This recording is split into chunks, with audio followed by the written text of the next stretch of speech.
Buenas tardes, les saluda Roberto Macedonio. Bienvenidos a una nueva edición de Club de Prensa Washington. En estos momentos, señal en directo de la Casa Blanca, se dirige a la prensa el primer ministro israelí Benjamín Netanyahu. Tras ese encuentro con el presidente Donald Trump, parece que Israel acepta la propuesta de los Estados Unidos. Escuchamos al primer ministro israelí. Algo que logrará todos los objetivos sin más baño de sangre. Pero si Hamás rechaza nuestro plan, señor presidente, o si lo aceptan y luego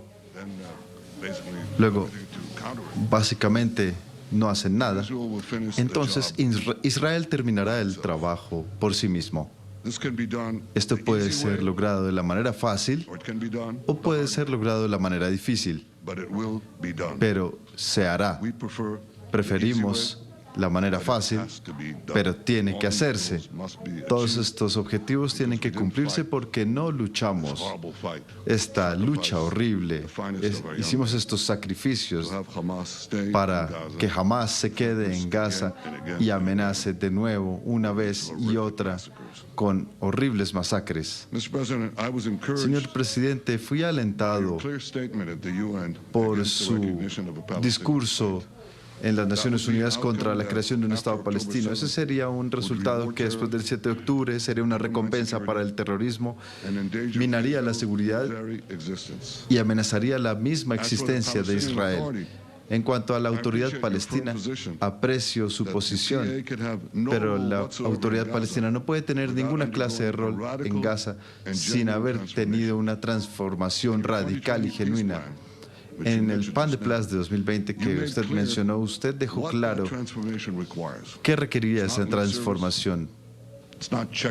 No es una lista simple, es una transformación genuina.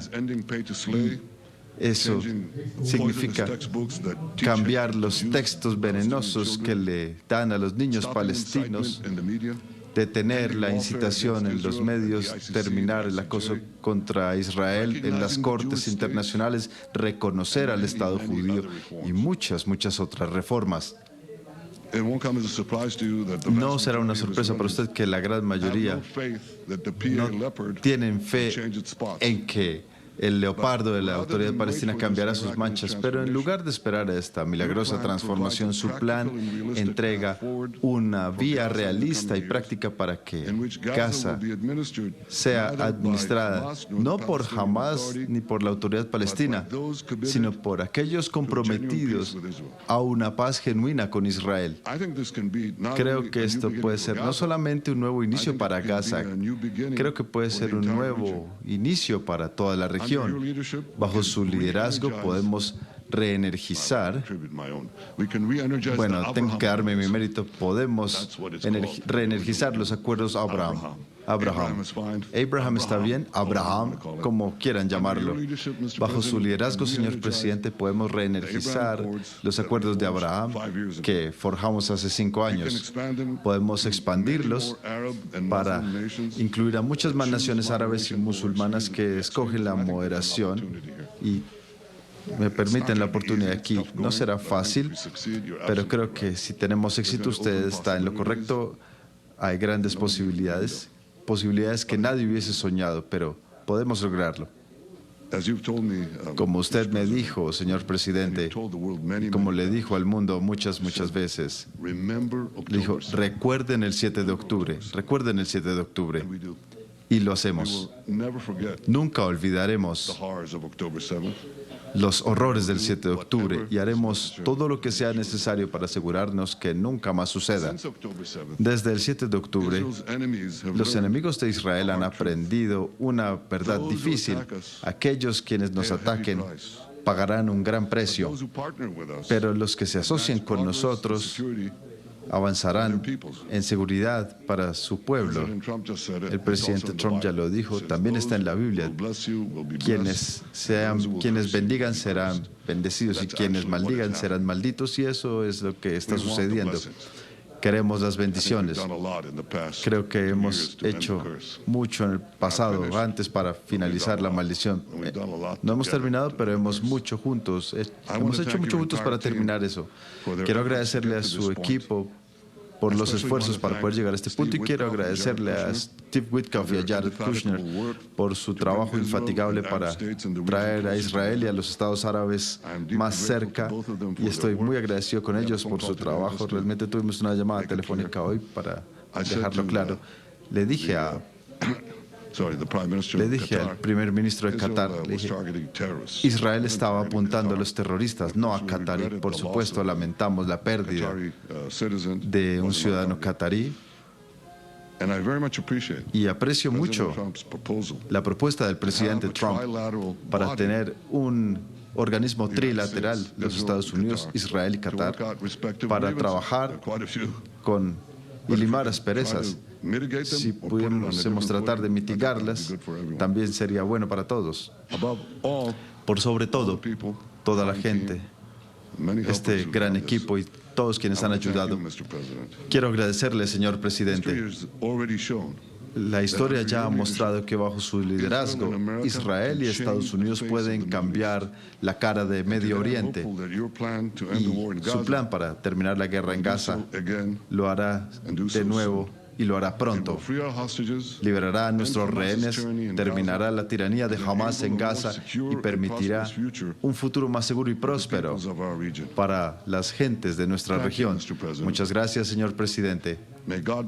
Que Dios bendiga a los Estados Unidos, que Dios bendiga a Israel, que Dios bendiga la indispensable alianza entre nuestros países, y si puedo añadir, que todos estemos en el libro de la vida. Gracias. Gracias. 3 y 8 minutos, hora de Washington, 2 y 8 minutos, Bogotá, Quito, Lima, señal en directo de la Casa Blanca. Han escuchado al primer ministro israelí, quien acepta el plan de Donald Trump para un alto el fuego para la paz en Gaza. Dice Benjamín Netanyahu que es una vía realista y práctica para la paz genuina. En este club de prensa nos acompañan Rodrigo Balvanera, Javier Villamor y Joel Schwartz. Con ellos vamos a analizar esta noticia. Enseguida seguiremos escuchando esa rueda de prensa. Habla ahora Donald Trump, así que rápidamente, simplemente, antes de volver a la Casa Blanca, el titular, solo el titular que le ponéis, Rodrigo, a esta noticia, a este encuentro. ¿Cuál es ese titular? Mi titular sería un paso hacia la paz, pero falta uno de los dos jugadores más importantes, falta Hamás. Y ya lo dijo Donald Trump, si Hamás no dice que sí, Israel tendrá el apoyo total de Estados Unidos para seguir luchando.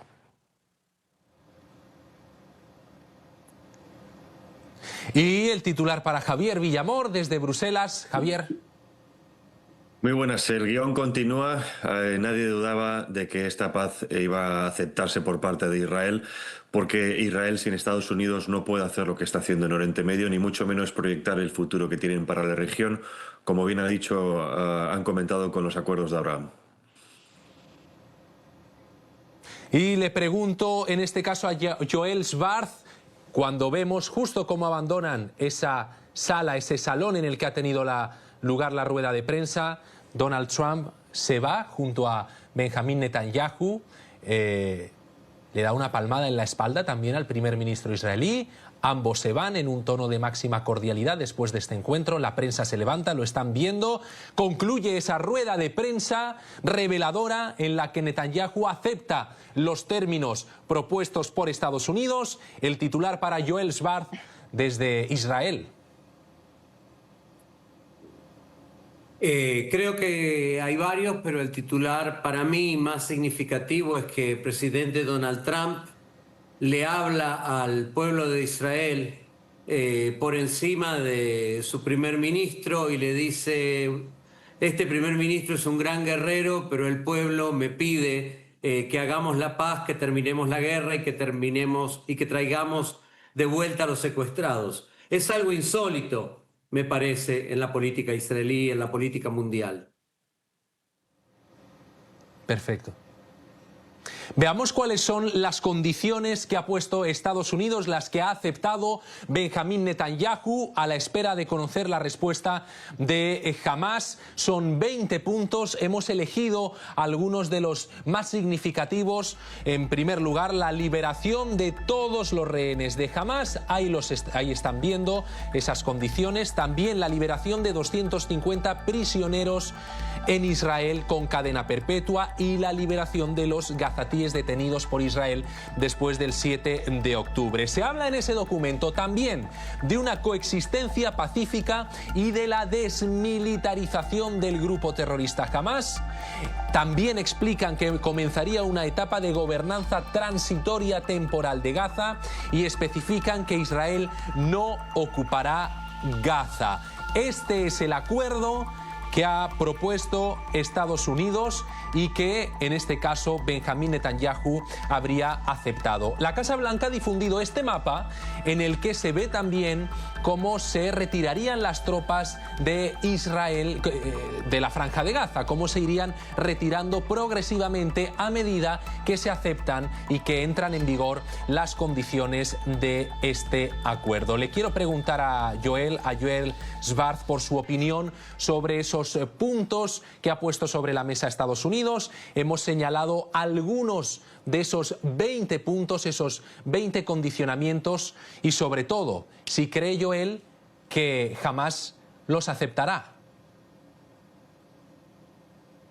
Mira, en principio creo que la mayoría de esos puntos, en especial los 4 que mencionaste, son puntos que de alguna manera Hamás ya los había aceptado en el pasado. En definitiva, estamos hablando de la creación de un gobierno tecnocrático y compuesto fundamentalmente por palestinos que no pertenecerían a Hamás, pero tampoco serían de otra organización y no estarían vinculados a Israel. Estamos hablando de una retirada en etapas, ¿sí? Hablamos por lo menos de 3 etapas de Israel, que es algo que en definitiva es lo que Hamás viene declarando desde hace varios meses que tiene que ser uno de los objetivos del fin de la guerra. Y si lo miramos así en términos generales, estamos hablando de la liberación de los prisioneros que fueron tomados por Israel, la mayoría de ellos terroristas, muchos de ellos terroristas con sangre en las manos, que fueron tomados por Israel después del 7 de octubre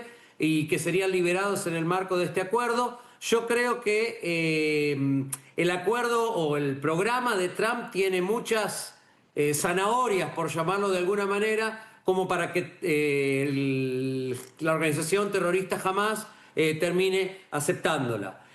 Por eso hay que verlo de una forma bastante objetiva, más allá de la retórica, que si uno escucha la retórica de Netanyahu, es una retórica todavía muy belicista y muy de confrontación, pero en la práctica acaba de aceptar básicamente la gran mayoría de las condiciones que ya hace varios meses Hamás había aceptado. Escuchemos lo que ha dicho Trump en esa rueda de prensa, porque en vivo al inicio de este programa hemos coincidido con la intervención del primer ministro israelí, Benjamín Netanyahu. Se la hemos ofrecido, pero antes había hablado el presidente de los Estados Unidos y ha dicho esto. Escúchenlo. Hoy es un día histórico para el primer ministro Netanyahu. Concluimos una reunión importante con muchos temas incluyendo Irán, comercio, la expansión de los acuerdos de Abraham y, más importante, discutimos cómo terminar la guerra en Gaza. Pero esto solo es una parte de un asunto más grande en el Medio Oriente. Y vamos a llamarlo paz eterna en Medio Oriente. Si es aceptado por Hamás esta propuesta para la liberación de todos los rehenes inmediatamente, tienen 72 horas para aceptar para que los rehenes regresen. Y odio decir esto, desde este punto de vista no suena correcto, lo es, pero los cuerpos de jóvenes, hombres jóvenes, que regresarán de inmediato, y los padres podrán obtener el cuerpo de sus chicos Es muy importante y significa que habrá un fin inmediato a la guerra misma, no solo en Gaza. Rodrigo, dos aspectos fundamentales de lo que ha dicho Trump. Por un lado, esa liberación de los rehenes, de los cuerpos, y lo ha dicho el presidente de Estados Unidos con dolor, con compasión. Pero por otro lado, Rodrigo habla también de los acuerdos de Abraham. ¿Por qué es importante que esos acuerdos se expandan a otras naciones? ¿Qué es lo que ha propuesto el presidente de Estados Unidos? ¿Por qué eso es tan importante? Bueno, creo que es crucial señalarle a la audiencia pues la conflictividad del Medio Oriente y que un acuerdo entre Israel y Gaza tendría que tener la venia también de gran parte de la región.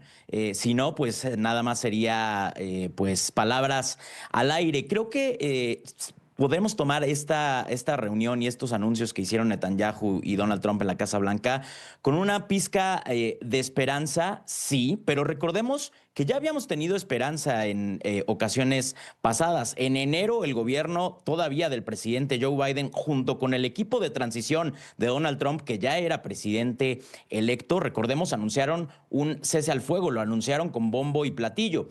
Esa esperanza duró muy poco, en cuestión de días se rompió el acuerdo y regresó la violencia. Entonces, creo que sí, los anuncios generan expectativas, pero la realidad en el terreno suele arrastrarlas. Creo que hay que recibir la noticia con esperanza, hay que esperar que responde Hamás, pero también hay que recibir la noticia con cierta cautela. Cautela, desde luego, es una palabra muy apropiada para estos momentos en los que la decisión la tiene que tomar ahora Hamás, un grupo terrorista. Javier, ¿podría Qatar mediar en favor de que Hamás acepte estas condiciones? ¿Qué papel juega Qatar en todo esto? Es muy buena pregunta y además depende de a quién se la hagas, responderá una cosa u otra. Yo creo que tiene dos respuestas.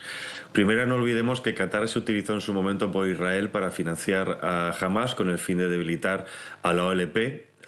Por lo tanto, de esos barros, estos lodos, esto es algo que es innegable, así que también lo ha confirmado el actual ministro. Es decir, ahí tiene un marrón, en este caso, como decimos en España, el ministro Netanyahu. Por otro lado, es cierto que Qatar tiene la sartén por el mango respecto al futuro y no olvidemos también que ha sido recientemente atacado, aunque dice en Tel Aviv que son objetivos militares de Hamás, pero fue atacado en territorio de Qatar y Qatar respondió considerando que incluso era un acto terrorista.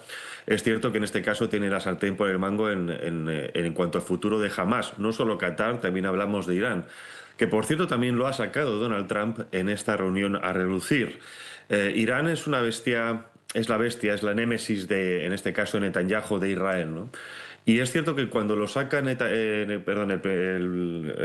Trump no lo saca porque sí, sino lo saca con una intención muy clara, sino también con una forma de decir, a pesar de las intenciones que tenga Israel, quien sigue teniendo la proyección en la región soy yo, sigue siendo Washington.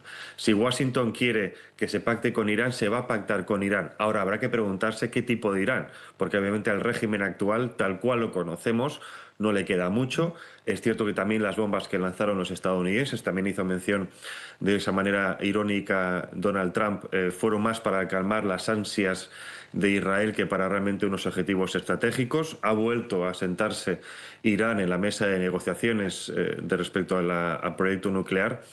Pero no olvidemos también que Hamás, estuve allí en Israel hace cosa de unos meses, sigue siendo una herida abierta en el seno de Israel, del seno del país. Como decía al principio, no le queda mucho margen de actuación a Netanyahu por las presiones internas, por las presiones externas. Recordemos también que esta semana en la sede de Naciones Unidas en Nueva York tuvo ese desplante internacional, que es cierto que está acostumbrado, pero que bueno, es un símbolo sin duda alguna potente, pero luego también tiene la presión interna, porque hay una presión política, en este momento también con con el tema judicial, las reformas judiciales. La guerra le sirve a Netanyahu también para retirar cierta presión en esa olla política interna. Y luego los familiares, que son los que realmente quieren que vuelva a su casa en todos los rehenes, ¿no? Conocí la madre, de uno de estos rehenes, uno de los más jóvenes, y desde luego eso es una herida abierta, es una herida que no cicatriza. Hay muchos analistas que consideran que esta guerra también se está extendiendo por intereses más de Netanyahu que por intereses del país. El propio líder de IDF, del ejército, ha llamado la atención al primer ministro diciendo que esto no era lo que se iba a hacer. Por lo tanto, este paso sin duda es algo positivo para que al menos intente pactar algo más allá de una invasión, porque es una guerra que, pues, repito, puede ser infinita. No olvidemos también lo que dijo el ministro de Finanzas israelí, diciendo que Gaza es una mina de oro inmobiliaria. Por lo tanto, yo creo que estas palabras del presidente Donald Trump, desde luego pueden calmar un poco las aguas, porque se le estaba yendo de las manos a Netanyahu el conflicto a nivel internacional.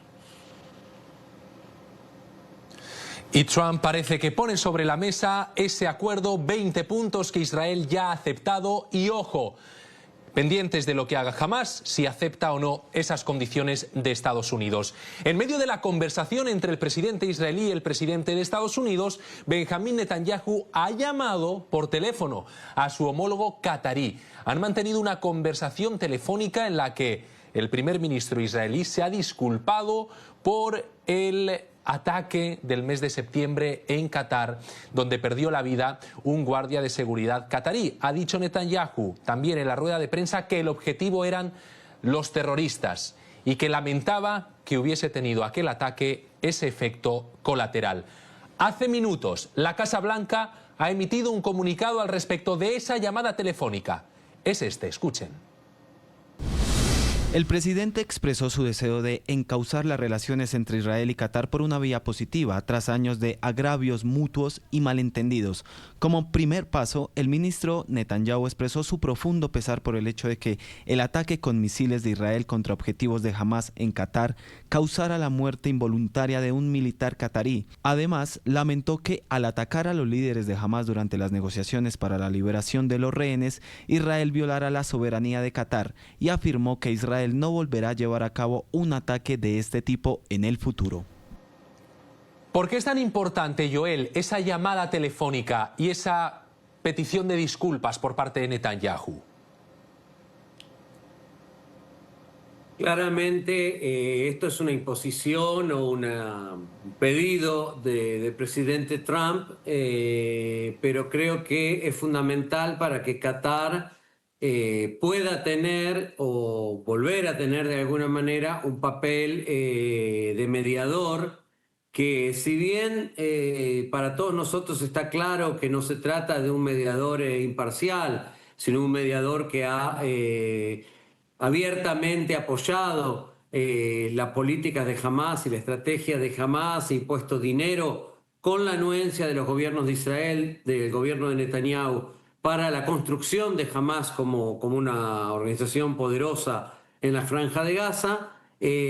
También es el único interlocutor que tiene acceso directo y capacidad de presionar, por lo menos sobre lo que es el brazo político de Hamás, que se encuentra en Doha, ¿sí? Que se encuentra justamente en gran medida en Qatar. Entonces, era importante para el presidente Trump, en el marco de este armado, ¿sí? De esta especie de rompecabezas que quiere armar de nuevo en el Medio Oriente, recuperar la posición de Qatar como un mediador al que aceptamos con sus vaivenes y con su apoyo a Hamás, pero que al mismo tiempo es el que puede presionar ahí. Esto no ha caído muy bien en algunos sectores de la política israelí. De hecho, el propio ministro de Finanzas, que son los principales opositores internos que tiene Netanyahu dentro de su gobierno, ya ha publicado a minutos de que se conociera la noticia de la llamada telefónica del primer ministro Netanyahu, ya publicó en la red de X,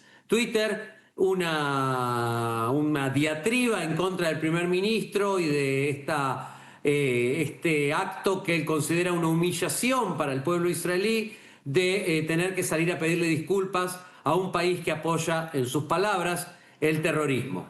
De todas maneras, nosotros sabemos que estos riesgos desde el punto de vista de Netanyahu son riesgos calculados y que él por lo menos cree que conseguirá sortearlos una vez que regrese a Israel y tenga que enfrentarse con la coyuntura política de aquí. Joel Schwartz, desde Israel, gracias por acompañarnos. Ha sido un placer tenerle en Club de Prensa. Un abrazo. Un gusto y un placer para mí también.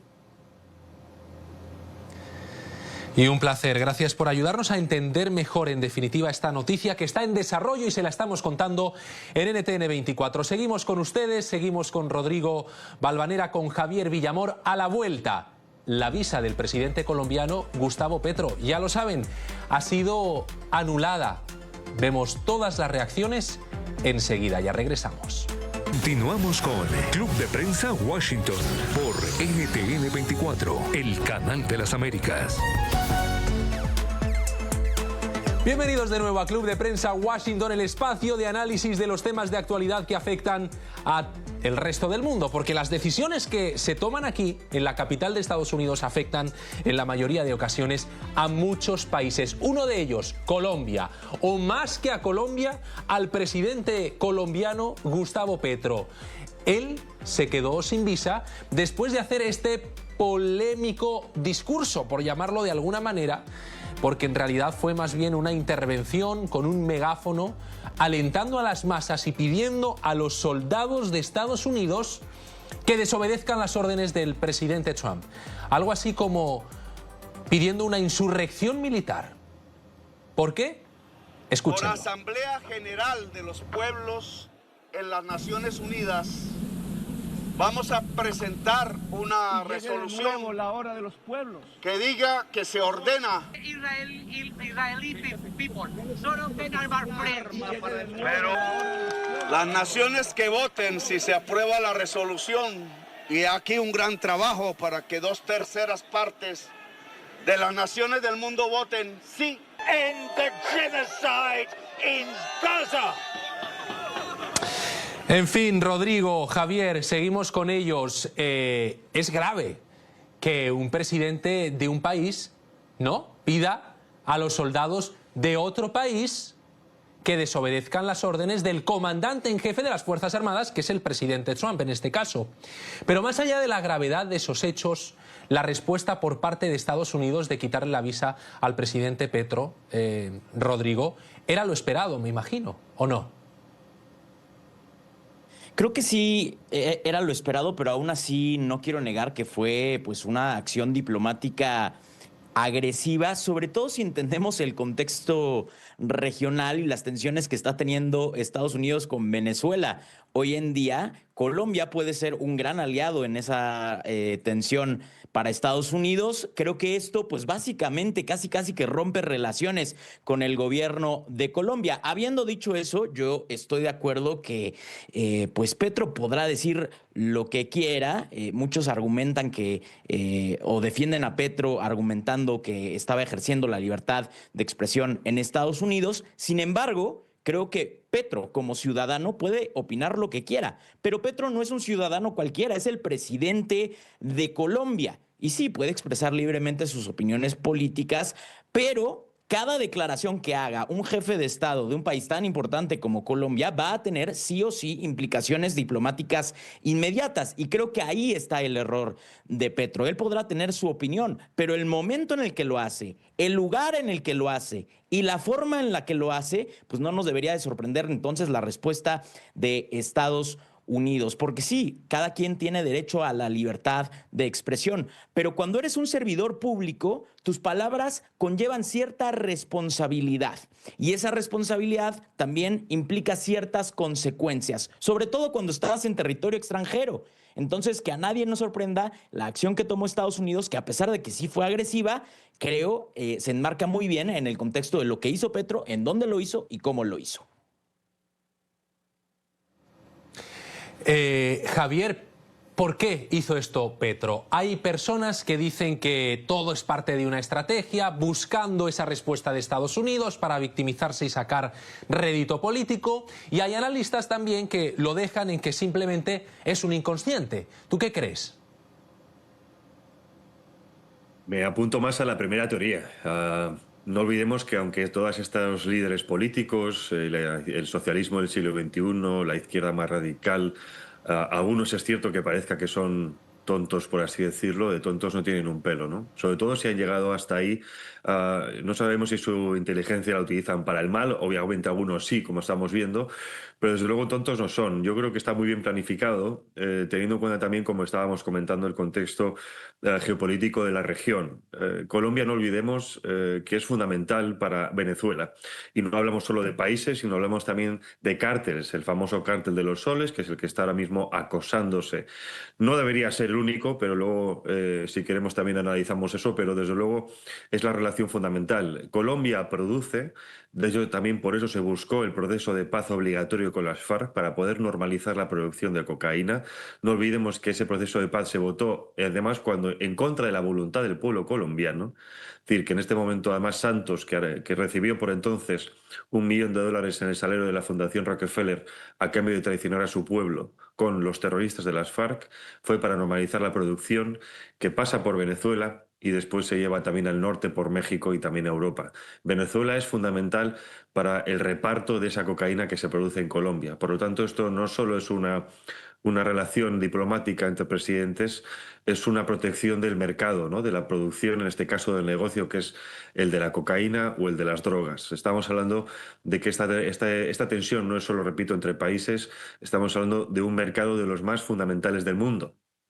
La batalla también de Donald Trump en Panamá no es baladí, no solo por esa expansión de China, es porque Panamá es uno de los centros de blanqueamiento de dinero más importante del mundo. Y ese dinero de la droga se blanquea precisamente en Panamá.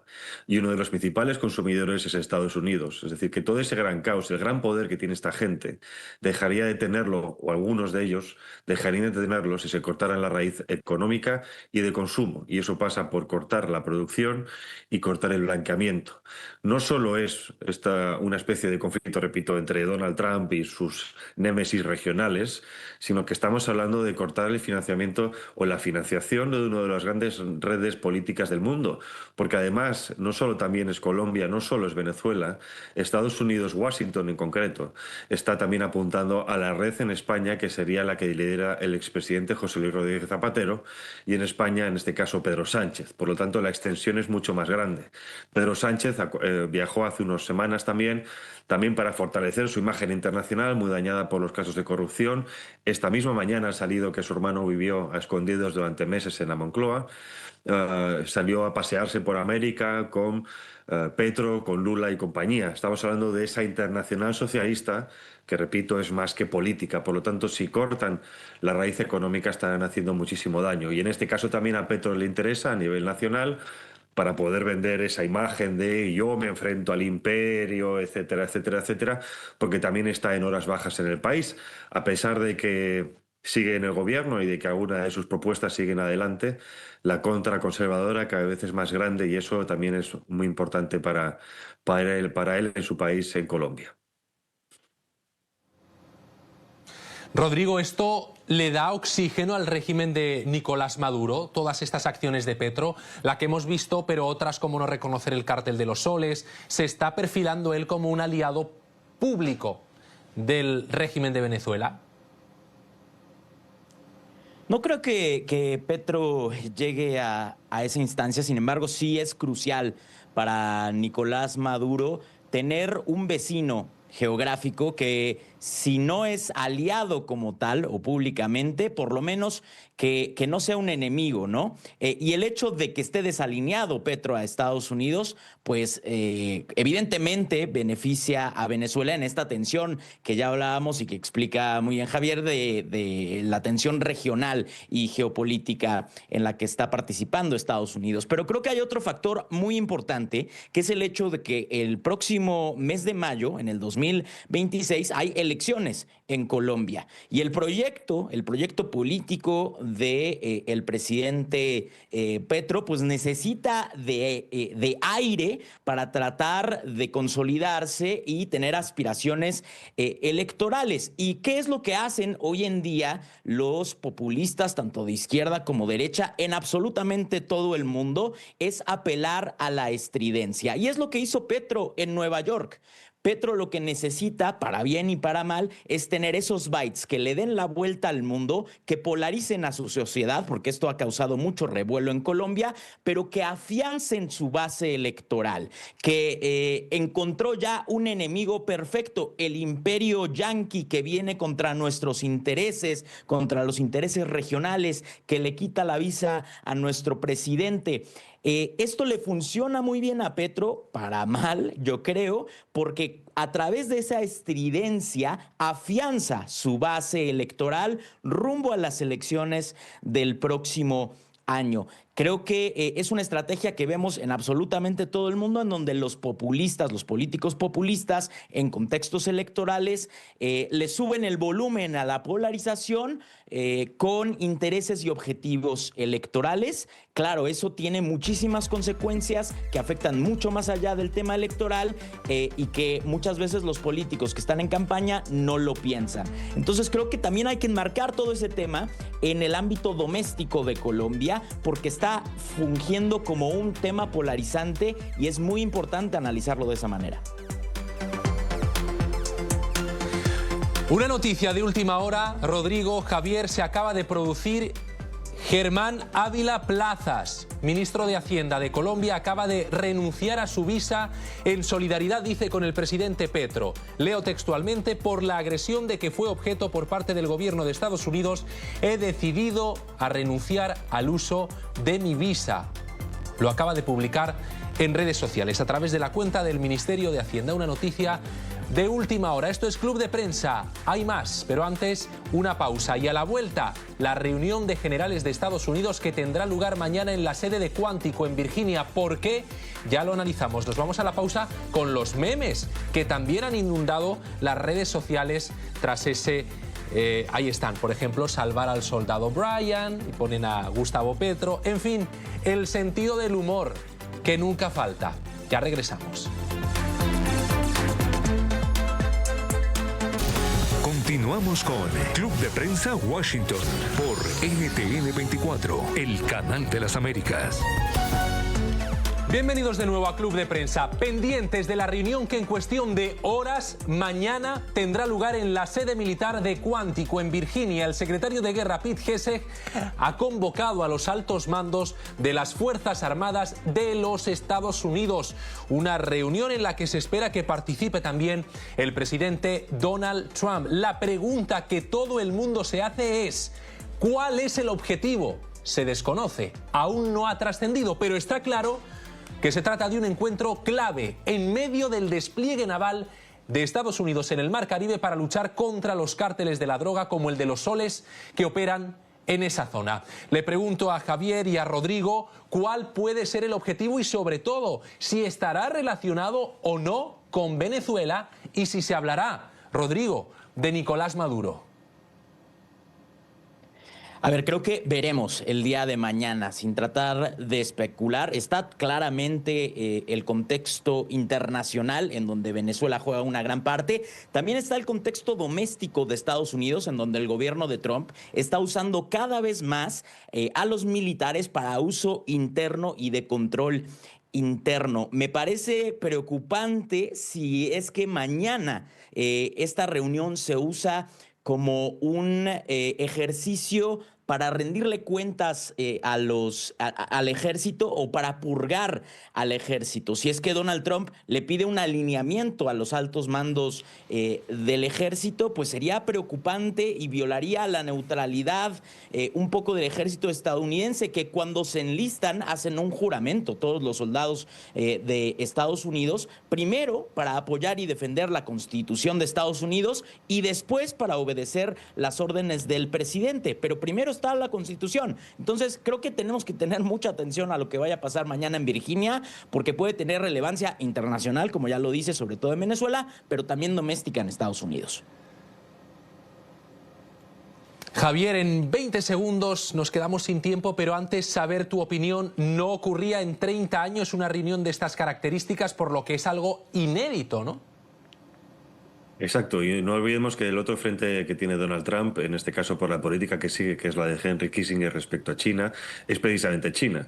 Y si por eso quiere calmar las aguas en Oriente Medio y en Europa y que haya paz lo antes posible en Ucrania, etcétera, etcétera, es para poder enfocarse en el Pacífico, que es donde realmente tiene el conflicto Estados Unidos de aquí a 20 años. Mañana NTN24 estará en esa sede militar siguiendo la reunión entre los altos mandos de las Fuerzas Armadas de Estados Unidos. Una pausa y seguimos, ya regresamos.